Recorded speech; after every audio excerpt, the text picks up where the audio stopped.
one of CPU, which normally we would have. What are those? Oh, hey, I've got little hidden things on there. I didn't even notice. Okay, so today we're going to talk about the different CPU manufacturers, different types of CPUs, and how they're rated or compared. And we're going to also talk about your CPU project. That's the next one that you do, which is very small in comparison to the motherboard one, but it's the next one that flows on from there. Okay. So, function of the CPU, primary function of the.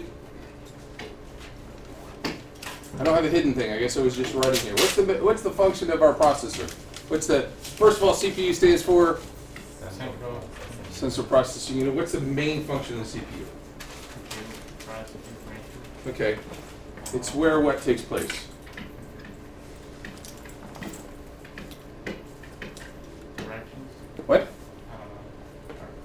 Directions. Okay. You could say computations or calculations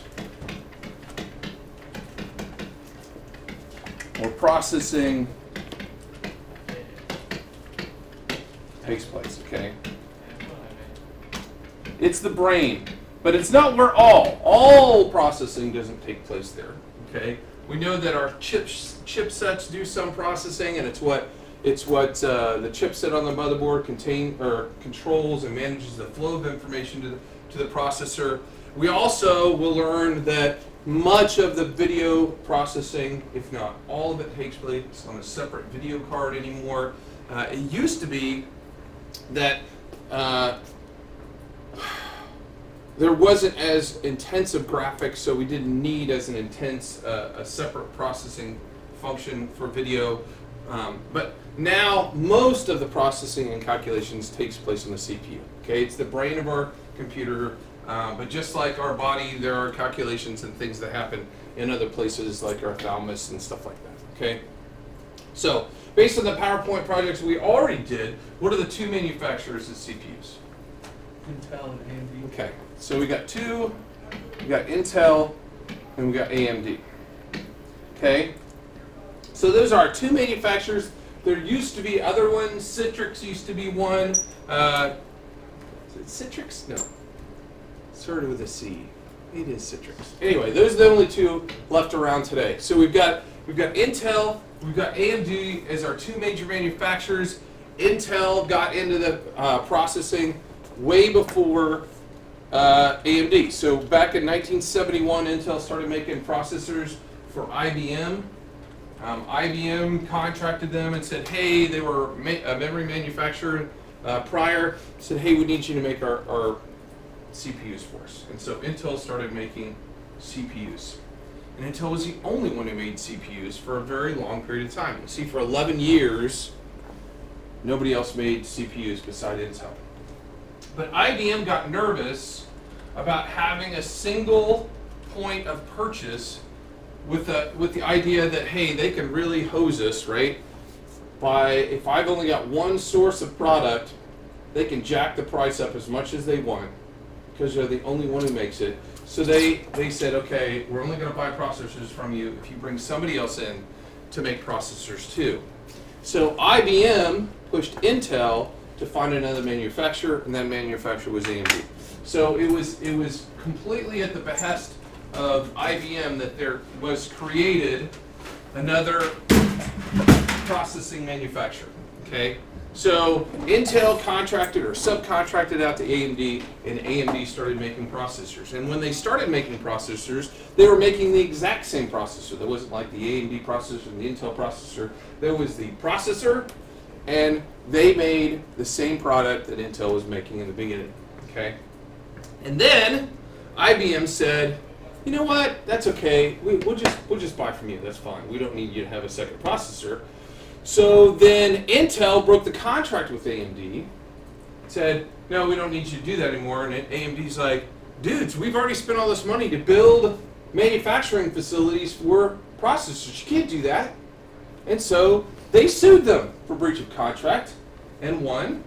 And so I think it was in the range of $2 billion that Intel then had to pay AMD in losses. So Intel made their own competition, and then funded their own competition by breaking the contract. If they would have just stayed with the dang contract until the contract was over, they wouldn't have had to pay them all that money.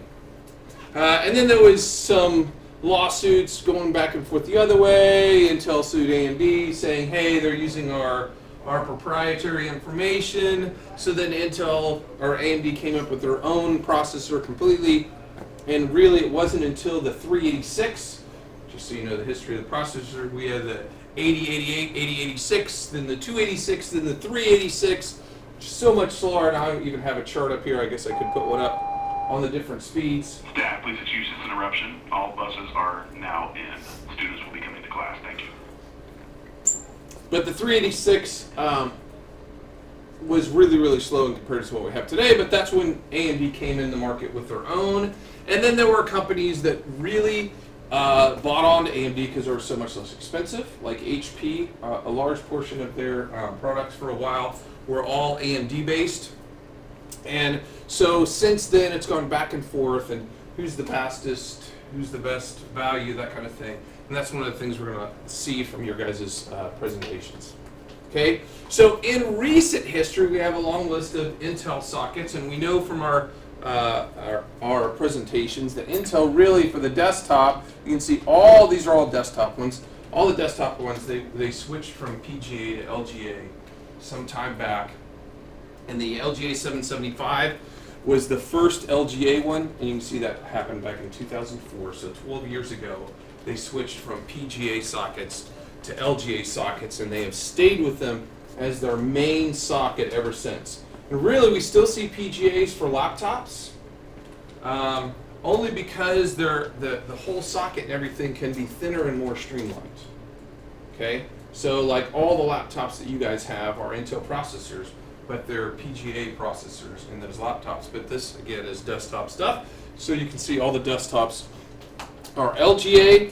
Most of you guys did 1150s. Did anybody do any other processor socket on your, who are the two people that had Intel? You and who else had Intel?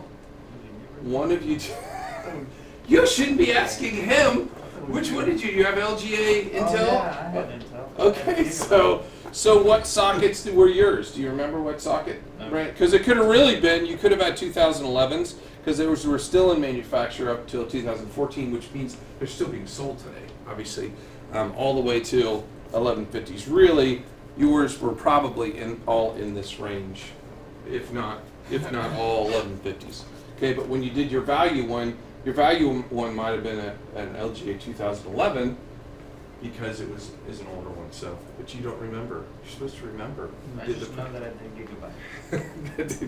Gigabyte, whatever. Okay, so those are the sockets that we have that are around. You can see there's a lot more since they came out. There's a bunch, but AMD has, oh, that's the LGA. You can see all the dots. We know what that looks like now from our presentations. AMD has 4 fewer sockets that have come out in their range, and you can see the number doesn't mean a lot because we were AM3, AM3 plus, then FM, FM2, then we went back to AM1. Why, I don't know. And then FM2 plus. So most of yours were probably, the AMD people were probably AM or FM2 pluses. Do you guys remember which sockets you guys had? I've slept since then. Huh? I've slept since then. You slept since then, so you've forgotten. Okay, so, but you could have older ones. And the big thing I want you to see is there's a bunch of different ones, and these are obviously the form factor that is going to connect your CPU to your motherboard, okay? Will the wrong one fit in the different one? No. They have whole different numbers of pins on them. There's totally different numbers of pins. There are different blockouts in there. This form factor has to match this form factor completely, okay? And I say that because when you do your presentations, you're going to present, on all your presentations, you're going to talk about, here's my motherboard and the socket of the motherboard before you talk about the CPU, which is why you guys had, I said to have a different slide on there so you could just grab that slide, bring it right into your CPU presentation, and you need to make sure those things match. Because if they don't, then it doesn't count, and that would be bad, okay? So we need to make sure the form factor is the same, so we need to make sure these things match up. Whichever one you've got on your motherboard has to be the one And it's not just that. We talked about that also as well, right? When we talked about the generation. Not only if it says it takes, it takes the i3, we need to make sure it also takes the right generation of i3. So you have to make sure your motherboard takes, they're going to have the same socket maybe, but they have to take the same generation of processor too, when we look at those and make sure those match. Okay. Intel is a little bit more cryptic than AMD's when it comes to that, because you have so many generations of i3s, i5s, and i7s, where as far as AMD is concerned, it's an FM2 plus, it's an FM2 plus. You still have to make sure it's on the accepted CPU list, but that's not as big an issue because it's just going to have that number, and yes, it takes it. Whereas with Intel, if it says i3, that doesn't really mean anything because there's different generations of i3. Okay, so we've got those sockets for AMDs, we've got these sockets for Intels, and if you did AMD, obviously on the presentation before, you're going to be with AMD now.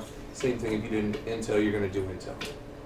Okay, so there's lots more than that, and there's a link on the middle, but I'm not going to go to that right now. So how do we compare and how do we talk about CPUs and CPU speeds? Okay, the biggest, most common way people look at is simply the speed of the processor, which is rated in gigahertz. Okay, it's going to say something like it's a 3.2 gigahertz processor. How many cycles per second does that mean that CPU does? 3.2. 3.2 what? No. How many? Billion. Billion, right? 3.2 billion. Now, a lot of people got that wrong, right? A mega is a million. They both have M's. A giga is a billion. A tera is a trillion.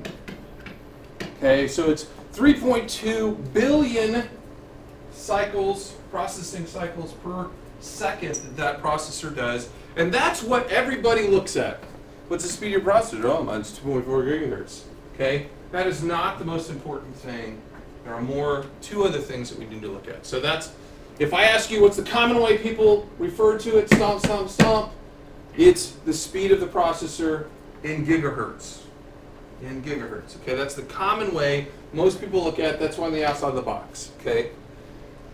The next thing we need to look at, though, is also the number of cores. The number of cores goes up, okay? That one right there, do you guys know how many, did I say how many processors that has, how many processing cores? Crazy amount. Okay. That one has 20. Yeah, there you go. Oh, Okay. Does it have 20? It has, here's a misnomer, okay? So more cores may mean faster processing. It depends on the operating system, how it handles the core, and it depends on the individual programs that you're running, how they handle the core. If you've got a program that only sees one core, you can have 5 billion cores, and it doesn't make any difference. It's going to run the same speed. If you've got a new game that doesn't take use of multi-core processors, then the multi-cores don't mean that much. Okay? But when we talk about cores, there's two things we're really talking about cores, okay? Okay, so when we talk about cores, we can talk about the number of cores and whether it's got, I'm going to use hyper-threading, but hyper-threading is an Intel-only word. Okay, it's really an Intel-only word. Okay? That one actually has 10 cores hyper-threaded.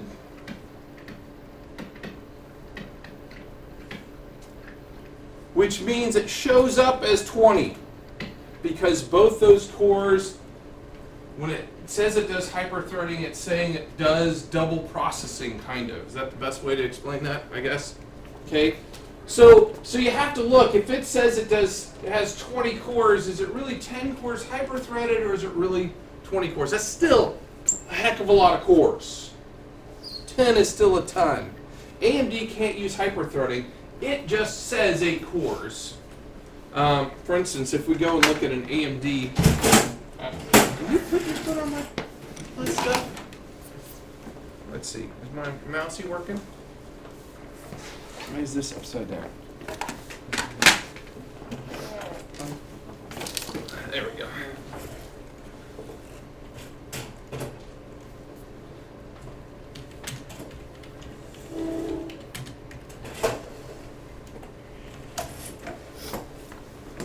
So we're going to go and look at Newegg, and I'm going to show you something how they go and talk about it, okay?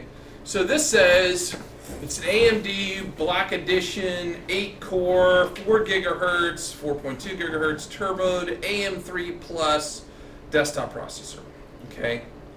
Let's see, does it have any notes? Oh, there we go, it's our specifications. So all it says is 8-core, it doesn't say anything else. Realistically, they're reporting 8 cores and 8 threads here. Most likely, because AMD doesn't talk about it this way, it's really 4 cores hyper-threaded in their way of hyper-threading. Okay, but they can't say hyper-threaded. If I looked at the same kind of processor on Intel,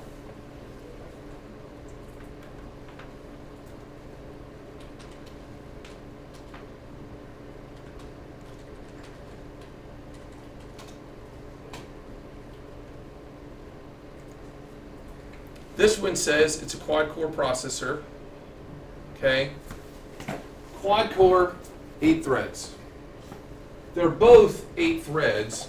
This is 4 cores hyper-threaded for a total of 8 processing threads, okay? Whereas this, the AMD, reports that it's 8 cores with 8 threads.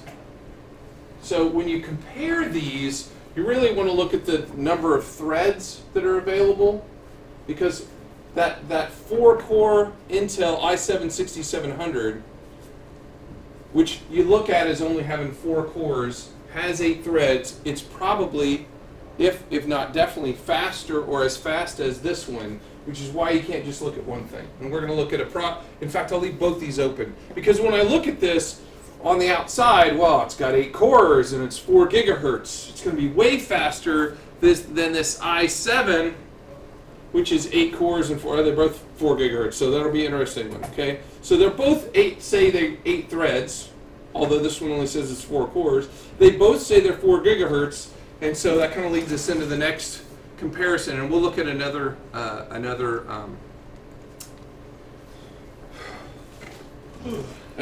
page here in a second. So when I talk about cores, I want you to really think about threads when I compare AMD to Intel. Because cores, AMD can't use the word hyper-threading, so they just say they've got that many cores, which really is the exact same number of threads, because there's no such thing as hyper-threading as AMD, whereas Intel will say 4 cores with hyper-threading, but they don't always have to be hyper-threading, okay? So there are i3s that say 2 cores, no hyper-threading, which means it's 2 threads too. Okay, so that's why you have to look at that when you're comparing them. So we look at not only the number of cores, but also the number of threads, because of the fact that hyper-threading kind of makes it confusing a little bit, okay? But there's one other thing that we look at too, which is going to make a big difference in the CPUs, and that's the cache, okay? And you had a question on that before, accidentally. Cache is memory on the CPU. We've got system memory that we can go and plug in this motherboard. In fact, on this particular motherboard, you can see I've got 2 sticks of system memory there, okay, for 16 gig of RAM that is on this particular motherboard. But there's also memory on the CPU, and if you think about it, when I do this processing, do I want it have to go all the way through the front side bus to get to the memory to come back to the CPU, or do I want memory right on the CPU? And the answer is it's going to be way faster. Memory's faster and the processing faster if the memory is right on the CPU. So the more cache we have, the less. Now, 4 gigahertz is 4 gigahertz is 4 gigahertz. The difference between those two as far as that speed is nothing. That's a pure number. But if it has to spend less time going out on the motherboard, traversing through the front side bus to the memory controller to the memory itself, back to the memory controller, back to the front side bus, back to the CPU, as opposed to it just talks to it on the chipset itself, it's going to be faster. There's 3 kinds of cache that can be listed on a processor, and those are the 3, L1, L2, and L3. L1 is on the processor. It's only used for that particular processor, and what I mean by that is for that core. So if you've got 4 cores, then you've got 4 L1s if L1 is on that. Okay? So back here at this page, okay, we see it says L2. It has no L1, but it has L2 4 times 256, because L2 is also per core. L3 is shared. So what does that mean? And I'll get back here. So L2 is also, it's off the processor, but it's for each processor. And L3 is off the processor and it's shared. All the cores get to share what L3 is there. So it's kind of like your cell phone playing with your parents. Okay, you have your own amount of data.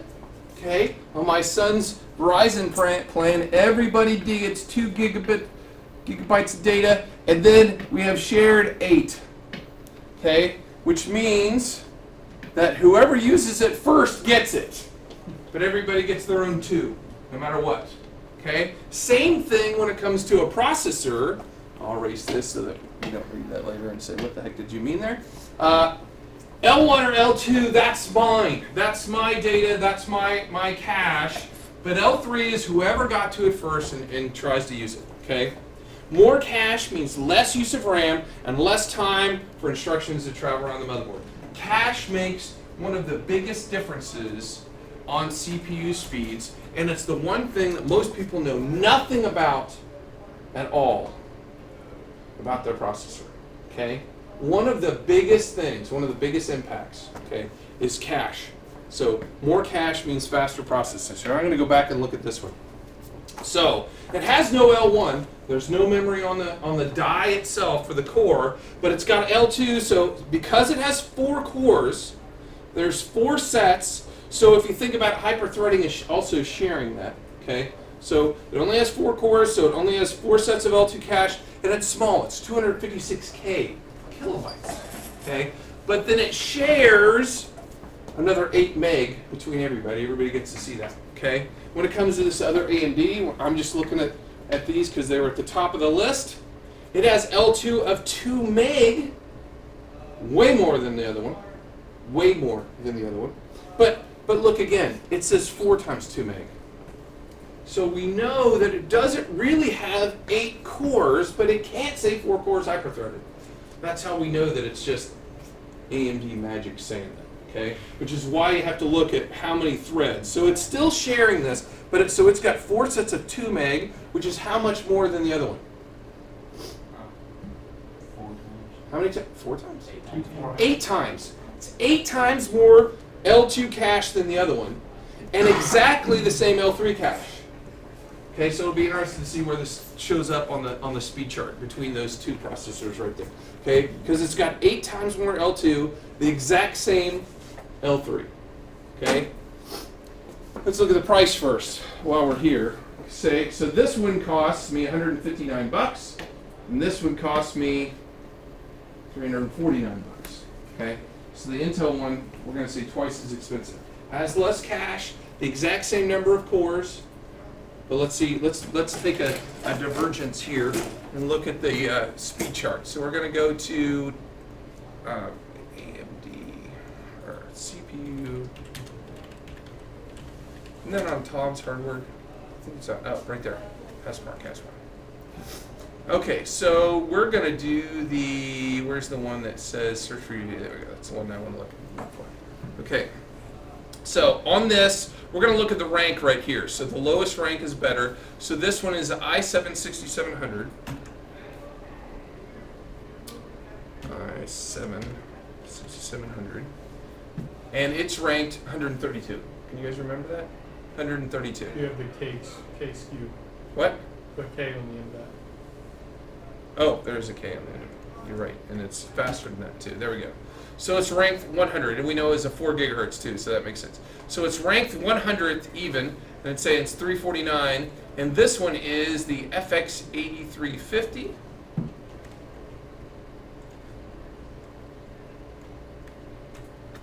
The FX8350, look where that one's at, 205. Okay, which is why you guys need to look at something like this too. Okay, because if all we were looking at those two numbers, we would have immediately assumed that this one is faster. I would have immediately assumed. Okay, we've got way more cache on this one with the exact same reported speeds, but yet this is number 200 on the list, and that one's number 100. The speed right here, benchmark speed, let's see how close they are. 89.38, and the other one, 89. I should write this down because I don't know. 89.38, because they could be close in comparison. In fact, you know what I'm going to do? I'm going to switch charts to the high-end CPUs, and we'll see where that one falls. Here. We said there was number 100, but there's a whole bunch of server cores above that one, by the way. Is this one even on here? Yes, right there. 8938, and the other one was the i7.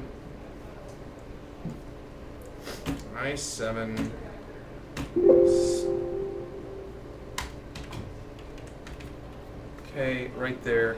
So it's by the numbering, it's the 1100 versus 8900, so it's 2,000 better on that scale, which goes all the way up to 25,000. So I'm going to say 10% better than the other one. Okay, which is why we look at those charts. Okay, so we've got processing speed to look at, we've got number of cores to look at. We've got cache to look at, but then we also need to look at charts like that they go out and actually benchmark CPUs against each other. Because just by looking at this, now, here's the thing, which one's a better value between the two? Without question, this AMD is a better value. The Intel's better. It's 10% better about, right? We just said from our numbers that we looked at, 10% better, but 100% more expensive. So if I was on a limited budget and I was trying to build the best PC I could for the money that I had, between those two, I'd probably go with this one. Okay. Now, if I had unlimited money, obviously this one's a faster CPU. Okay. This one uses 91 watts of power. This one uses, does it even say on there? Usually AMDs use more power. 125 watts of power. Because the AMD is using more power, which also means it's probably going to get hotter, which is why we usually put a better CPU fan on an AMD than we worry about on an Intel. They tend to get hotter. Okay, so when we talk about cache, just to kind of explain a little better, that would mean the L1 is right there on the core, the L2 is right off the core, stored somewhere else, and really L1 is mostly going away, and then L3 is somewhere else, still on that CPU when we say we're putting in the CPU, but it's in some central location that everyone can access as it's doing processing. Okay, that's the difference between L1, L2, and L3 cache. When we look at them normally, what you try to do is you just kind of add them all together. Say how much total cache it has available to it. L1 is the fastest, L2 is the second fastest, L3 is the slowest. But when I look at this one all together, how much cache does it have altogether?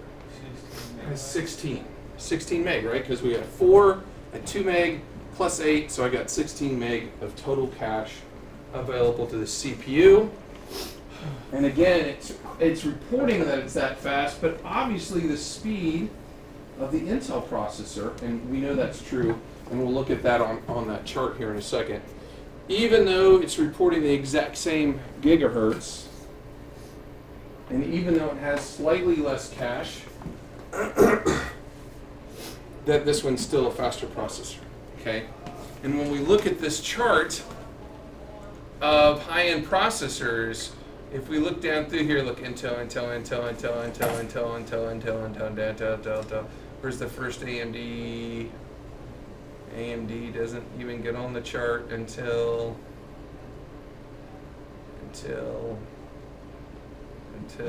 right there. The first AMD, oh, right there. Right there? Is that the first? Yeah. Okay. Now, if you look at it though, look how close all these are. They're all really, I mean, all these are 10,000 something. So are they all the same speed? Yeah, in my mind, all the same speed processor.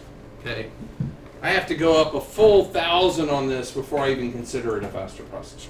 So yeah, it's way down here, but it's really about the same speed as the ones that are all the way up here at the one we looked at. That's just 1,000 more than this one. And how much is this one? Again, that one's 349. The fastest AMD was 194. It's still $150 cheaper, and those, for all intents and purposes, are pretty much the same processor. Okay. As far as rated speed, yes, this one's faster by 800 on a 25,000 scale. Right? That's not a huge difference. So, but you can see Intel is making the fastest processors. That has not always been, the chart has not always looked like that. It used to be at one time, it was like Intel, AMD, Intel. AMD was almost as fast. But AMD has always been a better value. Look at this right here. Same speed processor. AMD 194, Intel 745. Okay. Now there's less ones. There's less expensive ones up there. It depends on which one you're looking at. Okay. And that's a server processor, whereas this is a desktop processor. But the same thing, you can see that they're always, almost always more expensive for the Intel. So if you're trying to find the best value for your and the best bang for your buck, AMD is the way to go. And in fact, most of the servers we have in the school are AMD. Just this year, because we've already built all of our servers and we have them all running already, instead of getting many AMDs like we've done in the past, last year we got what, 3? Yeah. 3 or 4? Is it 3 last year or 4 last year? 3 high-end AMD 8 cores last year. We got 2 Intels. In fact, we couldn't afford 2. We get $5,400 a year from the state for server and network upgrades, and in that $5,400 we were able to get 3 AMDs totally paid for, all out of $5,400 without any question. We were able to get 2 Intel machines, but I had to borrow from our budget to finish them out. Couldn't do it all on $5,400. Okay, now we built really good Intel machines, but at the time we built the best AMD machine we could build too. So that's just between those 2 processors or manufacturers, that's one of the things to keep in mind. So we got 3 things. We've got, well, maybe I should say 4 things. First of all, we've got the speed of the processor, we've got the number of cores, we've got the amount of cache, and then we need to keep in mind which manufacturer is faster, but also what value we're looking for. Okay, so as you can see, AMD is generally always a better value. So it depends on what your budget is. If I'm building a gamer machine and trying to get the most I can, I would tell you mine would be an AMD, because I want to put that extra $200 that I just saved on my processor on my video card. So if I've got any kind of a budget that I'm working with at all. Oh, this introduces us to our next topic, which I don't even remember when I put this. At this morning meeting, you refer to the bottleneck. Does anybody know what a bottleneck is? I know we talked about it briefly last class. So when people talk about a bottleneck, okay, a bottleneck, in here, it's a potion bottle. So anyway, when we talk about a bottleneck, we're saying if this is full of liquid and we go to pour it out, the amount that's coming out is limited by the smallest part of our bottle, which is our bottleneck. Okay. So when we talk about the term bottleneck, and last year I was talking about bottlenecks and nobody knew anything what I was talking about, so that's why I'm saying this. You may have heard this term before. If not, you're the lymphatic, you're the weakest link when we talk about a bottleneck. In the terms of computers, the bottleneck refers to really the motherboard or the motherboard limitation to process and move information as compared to the CPU. Now, motherboards have gotten far, far faster than they used to be. But let's talk about, we're going to use this example right here. We use this Intel Core i7. It's moving at 4 gigahertz. Yes? Yes? Mr. Cool, hi, it's Thompson. Do you by chance have the second floor netbooks that you might be working on those? No. No. Have fun finding them. Don't have Sorry, them. I can't hear you. I don't have them! Okay, thanks. Have you stolen the cart? No. Okay, so this one, 4 gigahertz. Okay, so we're going to find an LGA 1150 motherboard. I'll just use the AMD one since we're really done talking about that. We'll go up here to components, motherboards, Intel motherboards, and we want an 1150 motherboard. And there we go. We're going to just take this top one right here. Okay. So this ASUS motherboard, when we talked about motherboard specifications of the front side bus, if it doesn't say, let's see if it does on this one. I'm sure it probably won't, but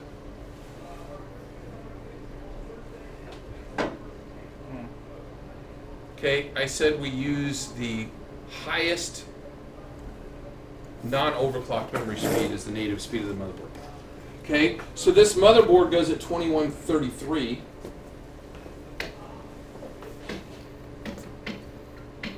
Megahertz. And the CPU that we're going to put in it goes at 4 gigahertz. Okay, so how much faster is the processor than the motherboard? How many megahertz is that? 4 billion? I mean, 40. How many megahertz is it? 40. When we switch terms, you got to add 3 zeros, right? Yeah. Every term down is 3 zeros. So it's 4,000 megahertz versus 2133 megahertz. How much slower is the motherboard? Basically, roundy. How? 2 times slower, okay? So it's half the speed or 2 times slower. Okay? So the motherboard in this case, if we got that motherboard for that CPU, which is why we need to look at the native speed of the RAM on the motherboard to have some kind of a comparison. Okay?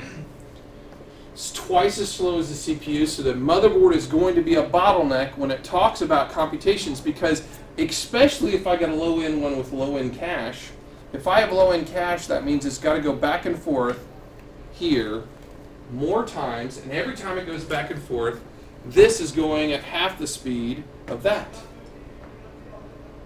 Okay?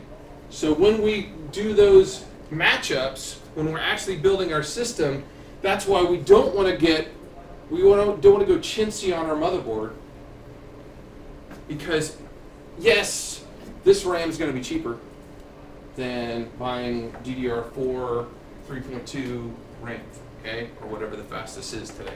But I also want to make sure that there's some, I try to get this bottleneck as small as possible between the two. Because if I have low cache and high RAM, and I've got a huge bottleneck, then I'm waiting for this stuff to go back and forth. Okay, how bad is that? It's not terrible, but it definitely will make an impact on your system. There's no reason to get a 4 gigahertz processor with a 2 gigahertz motherboard. Might as well just get a 3 gigahertz processor, because you're probably going to see about the same speed overall in your system when you're done. If that's what you can afford, then save your money on a slower processor with more RAM, more cache. Okay? It would be better for you, if this was the motherboard you had, it would be better to you to get a 3 gigahertz motherboard with lots of cache than to get a 4 gigahertz motherboard with less cache. You will see a better overall performance. Does that make sense? Okay. Okay, so which is better and how they compare? We already looked at that. Okay, we already looked at the chart, which I was going to bring up on comparing products. This is talks about Tom's Hardware, but Passmarks is a great site that I just showed you. It's the same one that we will use for both CPUs and video cards. We'll use video cards later. You can see they've got CPU benchmarks, video card benchmarks, hard drive benchmarks, and those benchmarks are a really nice and easy way to see your comparison. And if you look at the charts here, oh, where's the chart selector? Where's the chart drop-down selector? That's not the one I was looking at. Oh, there we go. Wait, there's usually, if I can get there. Hey, let's see if it's got it. Oh, it doesn't have it on this one. It doesn't have a value one on the CPUs. Oh wait, there we go. Available CPU value. Okay, this chart is saying which one gives you the best processor for the amount of money that you have to spend. So, let's see, did it load yet? Am I still loading? So it's price versus performance. Why is it loading? There we go. Okay, so it's saying for your buck, this one's the bet. You get the most value for every dollar that you spend. So if I went down to, and these are all server Xeon ones. So if I went down to the first one that's on here for AMD, it's way higher than the first one we're going to get for Intel. Celeron, we'll talk about Celeron in a minute. That's only $41, but there's a reason. The word Celeron, I will say Celeron in my term means crap. Okay. Generally, Celerons are their Intel's processor with the lowest amount of cache available. Okay. Let's see if it even shows. This has only got 2 cores. I wonder if I can go straight to the Newegg site and see how much cache it's got on this one. Let's see if I can get down here. Specifications. Usually the cache is very, very low, and it doesn't even have L1 or L2 cache at all. All it's got is 2 meg of shared L3 cache. Okay, so I avoid anything that has the word Celeron on it. But you can see on the value side, AMDs are all up top. See if when we get down, there's Celeron. I don't even look at that. Then you got AMD. For the value, all these are still way above the first Intel. So here's the first Intel one that's on the chart at all. It's an i5. Let's see if we can look at this one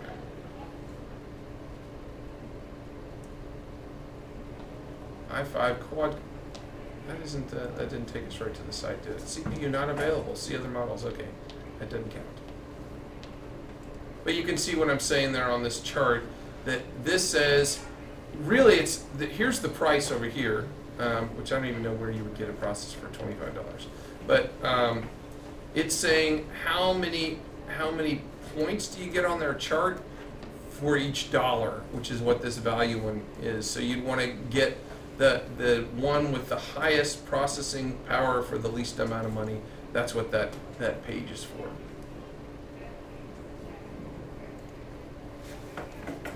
So that's what I would use. I used to use Tom's Hardware, but I think that's a better comparison one. Okay.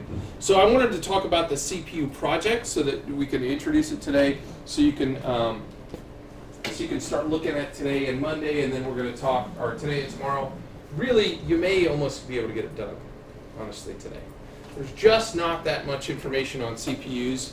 It's not that hard, which is why we usually get it done in the first quarter, but I just didn't want to shove it right there in the end. And if you guys have it done next class and we can present it on Monday, that's fine. I'm not saying I don't want to present it. I'm just saying I don't want to push you guys too hard on that. Okay. So the CPU project is right here. The rubric is right there. And we'll go ahead and we'll talk about the project. The project is very much like the motherboard project. Okay. You're going to represent your manufacturer. You're either from Intel or AMD this time. You're not from Gigabyte, you're from AMD. Okay? You're not from ASUS, you're from Intel, whichever one you have. Okay? So you're going to present 2 CPUs from that manufacturer, and they're 2 CPUs that go with 2 of the different motherboards that you guys represent or show. Okay? So one is going to be for the home motherboard that you selected, and you can either choose the fastest one you can find or the cheapest one, and you have to be opposite on these two, by the way. Okay. The second one is for your gamer motherboard. You either find the fastest or the best value. This doesn't say cheapest, this says best value. So if you choose fastest here, you have to do best value here. If you do cheapest here, you have to do fastest here. Does that make sense? You have to do the opposite. So you're trying to show us the range of value of your manufacturer. So you can't go the most expensive fastest on both of them because they're not going to necessarily be the same thing. Okay? And that's for your mother. So we're not doing anything for business. We're doing basically for your low-end motherboard and for your high-end motherboard. So we see a range. Okay? So you have to find out which one and then do some searching, decide which one you're going to do. Okay? All of these must be available on a consumer website and not refurbished. Okay? Which is why I really, on this one, it happens a lot, require links to show me where you got it from. Because a lot of times students will find a really good deal. And they show us the link, and the first thing it says is factory pulled or something. If it says it's pulled, it means they took it out of another computer and are selling it. Okay, it has to be new. So in your PowerPoint, you're going to cover an introduction and background on your company, just like you did before, with a map where the company headquarters is, a picture of the company headquarters, a little bit on the longevity of the company, how much they're worth, how many CPUs they make. You're going to tell us in this one more than you did before, kind of, on the company itself. That's why there's only 2 CPUs and not 3. Okay? Then you're going to talk about the motherboard itself to show us the slide on what CPUs work with your motherboard. So you're going to just bring that slide. This CPU is for the gigabyte blah blah blah with this socket, and it takes these processors, and the processor I'm going to show you today is, and then you can talk about your processor. We're going to tell us the CPU clock speed, the number of processors, the amount of cache, the socket type, the CPU rating from Passmark. I want that score so we can see what the score is and where it was rated. This is the 356th fastest processor ranked today, and it got a Passmark score of whatever. Because I want there to be some way that we can easily see how it ranks with the other ones that are presented. Okay? And anything else worth noting that you found out during the research, okay, about it. Obviously, how much it costs and where we can get it with a tested and working active link. A works cited slide at the end in MLA format, okay.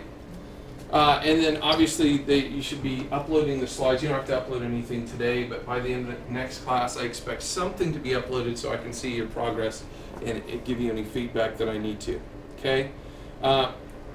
I'm not going to say they're due Monday, but if all 4 of you next class say you're done, we'll do the presentations Monday. But I'm not going to say we have to. Okay? I'd like to see where you get to, but if they're not done by then, that's okay. We're going to talk about the blogs Monday, and then you guys will have the rest of the time to do your blog posts. Okay? Remember to refer to the rubric when you do it. When we do the presentations again, or not again, but this time, come in with the rubric printed and graded ahead of time. Okay? It's not a formative grade this time, it's a summative. If you come in with no rubric, you get a 0. Okay? A 0. No, you don't get an exception. Okay?